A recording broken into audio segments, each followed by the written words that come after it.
The 17th chapter of this book is all about the independence of the Muslims from the various colonial powers and how each of the countries that we know today, the modern day Muslim countries, got its independence. But the chapter doesn't end when the country is formed and gains its independence.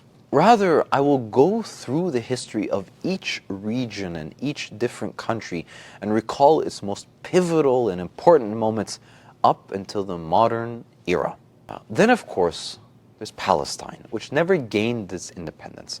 And so, inshallah, I'll go through the creation of Israel, the Nakba, and the various wars and intifadas and etc. and events that happened after that. And so I'll try to give a clear picture of the entire timeline and story of what happened with Israel and Palestine. This will probably be a very long chapter since there's a lot of Muslim countries with a lot of history.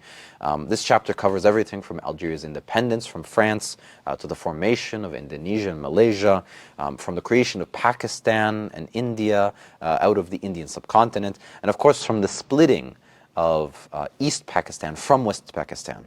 And it became a nation now known as Bangladesh. I'll even be covering the history of the Caucasus and their fight against the Russians and later the Soviets. So places like Azerbaijan, Chechnya, Dagestan, and the other Muslim nations in that region.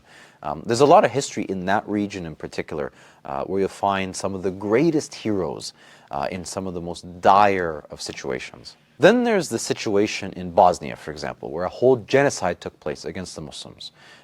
You also have the communist regimes in various Muslim lands and the revival of Islamism, as they call it, as a way to combat communism in the Arab countries and even in places as far as Indonesia.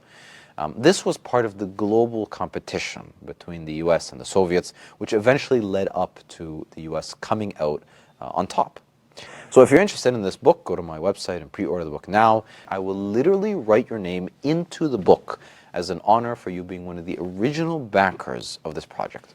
But this is only for people that pre-order the book during this Ramadan only. May Allah honor your name with a legacy that the ummah will never forget. And may the generations of people who read this book hundreds of years from now know that it was you who was the reason that this book could even exist in the first place.